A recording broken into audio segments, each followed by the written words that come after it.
What's going on, y'all? This is Wes from DMV Sports, and you're tuned into another video. You see that right there? That's not for JD5. That's T-minus 5 days until we play the Las Vegas Raiders in what Lake Lewis and Rio Robinson call Code Red. And you know what? I actually agree with them. Let's get into it.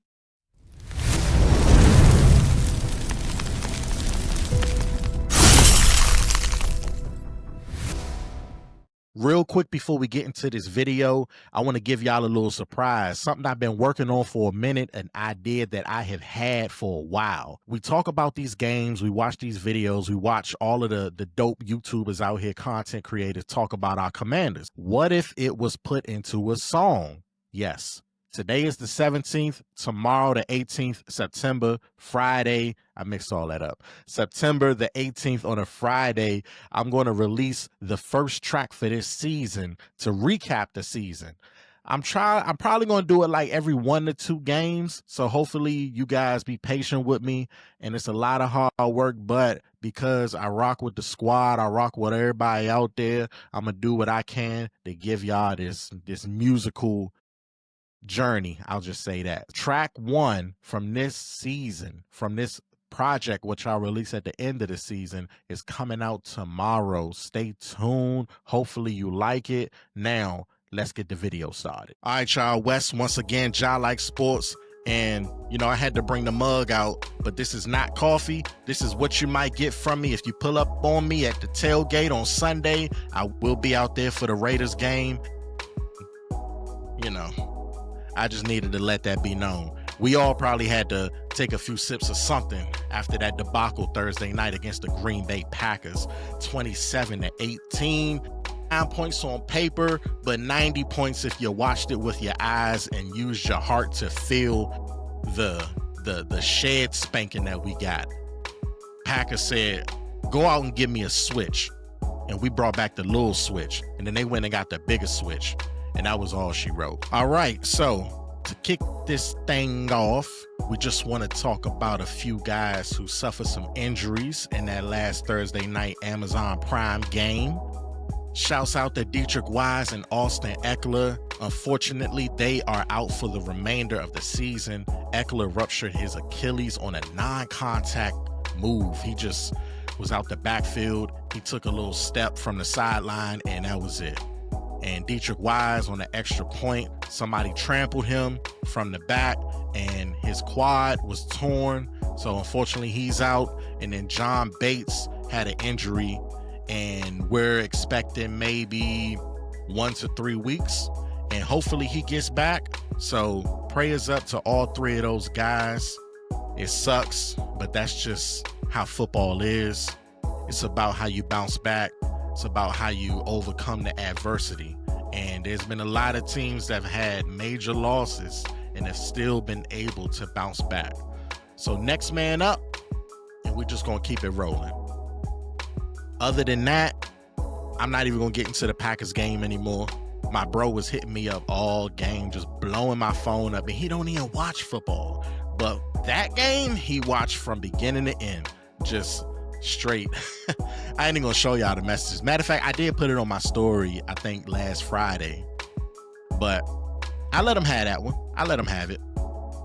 So after that game, you know, that's a long flight back home. I know everybody's sitting there on the plane just trying to figure out what's next. And what's next is the Oakland Raiders. Woo, did I say Oakland? The Las Vegas Raiders. The Raiders suffered a humiliating loss, 20-9, against the Chargers on Monday night. Geno Smith was giving those turnovers away like stimulus checks. 24 for 43, 180 yards. He dinking and dunking whenever he took chances. He threw in the triple coverage. So I say all that to say that first, before I get into that, the Chargers are pretty much, in my opinion, the Packers of the AFC. They have a strong team in all 3 phases. Even their kicker, they said he's made 96 of his first 100 field goals.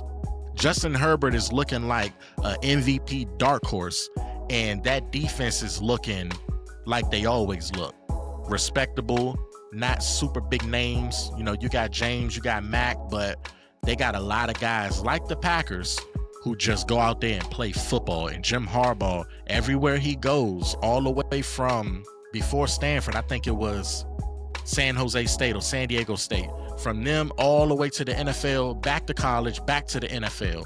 He's always been proven he's successful. Even if you say he might cheat a little bit, they keep him around and he just keep doing what he do. So shout out to the Chargers.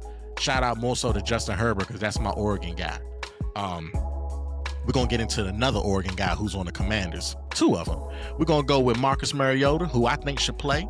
I think that Jayden Daniels, he doesn't have any ligament damage, thank God. But at the same time, I just think about the long term. I got the flashbacks from Robert Griffin III, and I'm like, if it's worth him not getting some accolades, getting some incentives in his check, I'm not trying to say take money from him, but if the numbers don't finish up at the end of the season like he wants them to, but in the long term, he's that JD5 and he's that MVP that we see him to be, so be it. Let my boy Mariota go out there for a game or 2. Look who we got lined up. We got his former teams. Now, I think the Raiders, he cool with the Raiders. I don't think he got no beef with them. But if you watch the first season of Quarterback on Netflix, you saw how he went AWOL on them. As soon as they benched him, he was gone. He went and had that surgery, and they was like, yeah, we can't find him, man. He was gone. He went to California and was like, man, I'm done with y'all. So I know that his last experience with the Falcons left a sour taste in his mouth, and I think we should let him play. He might not make it to Atlanta because JD5, he heals up good. I mean, he played with broken ribs last year, and 2 games you saw the effects of that. But after that, he came back even stronger. So who else did I say? Oh yeah, Josh Connolly Jr. I still got love for you. I'm glad we drafted you, but during that Packers game, I think that we should have pulled you. We rotated Brandon Coleman and Lucas last year at the left tackle spot. I think at the very minimum, we should have rotated and put Wiley in at right tackle until they felt like Josh Connolly was good. Bring him back in. If he got crushed again, got juked off his feet like Michael Parsons did to him, hit him with the 96A out of Jordan, left it here, and whoop, whoop. If he would have did that again, then we just would have left Wiley in the game. So that's my opinion on that. I still got faith in my boy. He's young. He's one of the youngest first-round picks that we had in the draft. He just turned 21 not too long ago. Shouts out to Connolly. We got you, bro. We got you.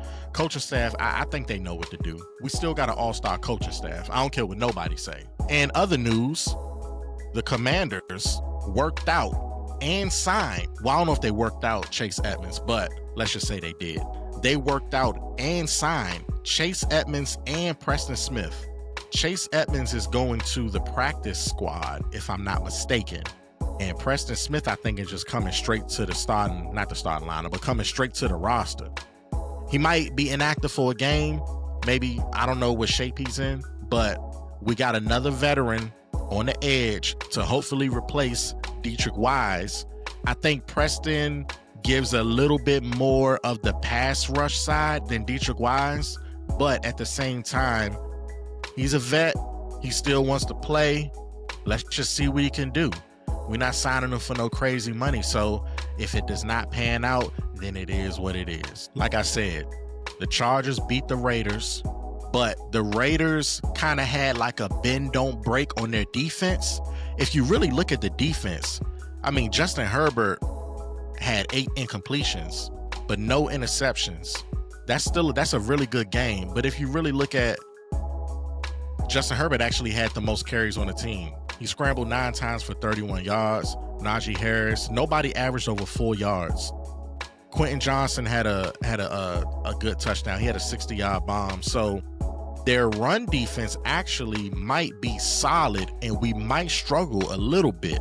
But like I said, I'm hoping Cliff can scheme them up and scheme up some ways to put the ball in Samuel's hands, put the ball in Krosky Merritt's hands, JD5, or I'm sorry, Mariota, hopefully, put the ball in their hands. Chris Rodriguez, let's activate him. Let's see what he can do. Every time Chris Rodriguez has played, he has been productive. Not a world beater, but he's been productive and he's been consistent. And I think he's earned the right to at least get an opportunity. McNichols is probably going to get some touches. Let's hope McNichols does a little something. He's like a poor man's Eckler, but a really good special teamer. So that's what I'm thinking. I'm thinking those four going to be playing, and I'm hoping that Cliff Kingsbury can run at Max Crosby, not away from him all game. We should have ran at Micah Parsons, not away from him the whole game. Put some bodies on them. Break them down over time. Let them work hard. Just like when you play basketball. Everybody used to say, man, how come James Harden keep killing everybody? Because they don't make James Harden work hard on defense. So he just got all the energy on offense to just hit the step backs, average 36 a game. But we're not going to let that happen this Sunday. We're going to run at Max Crosby. We're going to let their bend don't break defense break and break one late in the game or whenever and capitalize on this team who we should beat. The Raiders are in a transitional phase right now. Geno Smith is just a stopgap. He's just a bridge. They are going all in next year in the draft. They're going to get either the guy from LSU or the guy from Penn State or whoever's available. Whoever's the top guy, the Raiders going to go after them. And that's when they're going to really start the next phase. But right now, it's just a bridge. So Geno Smith is what, a 13-year pro? He already has shown you everything he's going to show you. And he showed you on Monday night that he can give away those footballs. He can turn the ball over. So let's finally do what Dan Quinn did in Dallas and let's start turning this ball over. When we had Del Rio with the Rivera era, everybody used to complain that we don't turn the ball over. Oh, we might not give up a lot of yards. That's the benefit of not turning the ball over. No, bump all that. Take chances, be aggressive. Look what the Packers did all night. They were so aggressive. They didn't give Jayden Daniels 2 seconds to even think about who's going to get the ball. They were just all over him. So let's do the same thing to Geno Smith. Let's get these turnovers. Let's capitalize. Let the fans, I'm going to be there. Let everybody be there and just bring that same energy from week one. We can do it. I'm telling you, I got confidence that we're going to win. My prediction for the game, I'm going to play the Jeopardy theme. Nah, I don't need that much time. I'm going to go Commanders 30. Yes, we're going to have a 30-point game. I'm going to go Commanders 30, and I'm going to go Raiders 17. Yes, 30-17. It's not even going to be close. We're going to come out the gate. We're going to score on the first drive. We're going to get a little score before halftime, and then we're going to put our foots on their necks for the second half, and we're going to seal the game. Hopefully Mariota plays. Hopefully he looks good. And if JD5 plays, it is what it is. Just be smart and get the ball out of his hands quick. Do them end arounds, misdirections, quick passes, max protection if you need to take a shot to McLaurin down the field. Set it up just like you did last year. There was a lot of max protection in a lot of games, a lot of 2, no more than 3 receiver routes, and sometimes that we took the deep shots to Terry McLaurin. We can do it again. Like I said, it's just about Cliff Kingsbury being the master chess player and scientist that I'ma still claim he is. And I believe that he will show everybody not only that he's still one of the sharpest minds in the league, and show y'all that he's trying to get a job. He's trying to get that big bag. He's still young. Come on, man. Look at Pete Carroll. Pete Carroll retired, then came back. This man in his 70s. Cliff Kingsbury got plenty of time. He wants to get that bag. He wants to transition next year to being the coach, showing everybody that he's just not a one-trick pony. He's not a second half whoa type of coach like he's always been everywhere he's went. So we're going to see, y'all. Let me know in the video. Let me know in the comments what you guys think about this game. We got 5 days remaining. Hopefully everybody gets healed up. They learn from this last Thursday night game, and we go all out on Sunday. We go all out and we let them know that we are the Commanders. Left hand up. We're going to Atlanta off a victory, and we ready for Michael Penix and the Falcons to try to get their revenge, but it ain't going to happen. We'll talk about that after this Sunday game. Other than that, I'm Wes, DMV Sports. God bless. Like, share, comment, subscribe, and I will catch you after the game.